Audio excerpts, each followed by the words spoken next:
update ทางชิงមាននៅថ្ងៃពុធទី2ខែ7បើយើងគិតត្រឹមម៉ោង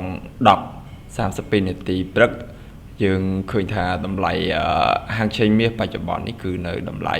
$3,339ក្នុងមួយអោនអញ្ចឹងសម្រាប់ទិសដៅមាសក្នុងថ្ងៃពុធនេះដែរគឺអាចមានភាគរយឡើងច្រើនឡើងទៅដល់តម្លៃ$3,370និងតម្លៃ$3,390ដោយសារតែកាលពីម្សិលមិញមាសឡើងច្រើនសម្រាប់ហាងឆេងមាសដូច្នេះសម្រាប់បងប្អូនដែលរងចាំទិញមាសតម្លៃបច្ចុប្បន្ននេះ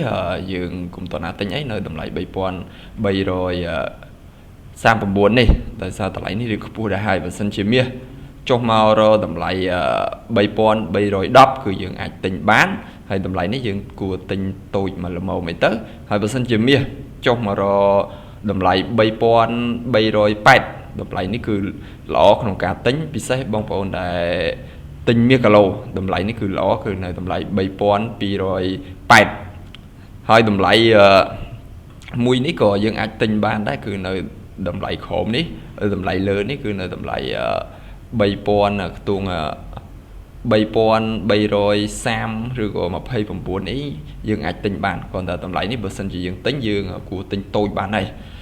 ដោយសារតម្លៃគឺរៀងខ្ពស់យើងគួរទិញតូចហើយបើសិនជាធ្លាក់ចុះមកក្រោមយើងអាចទិញថែមទៀតហើយសម្រាប់បងប្អូនដែលរងចាំលក់មាសយើងអាចលក់មាសបាននៅតម្លៃ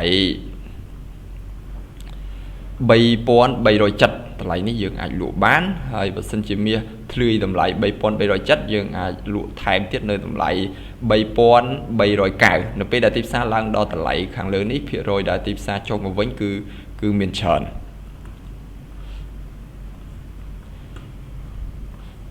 អញ្ចឹង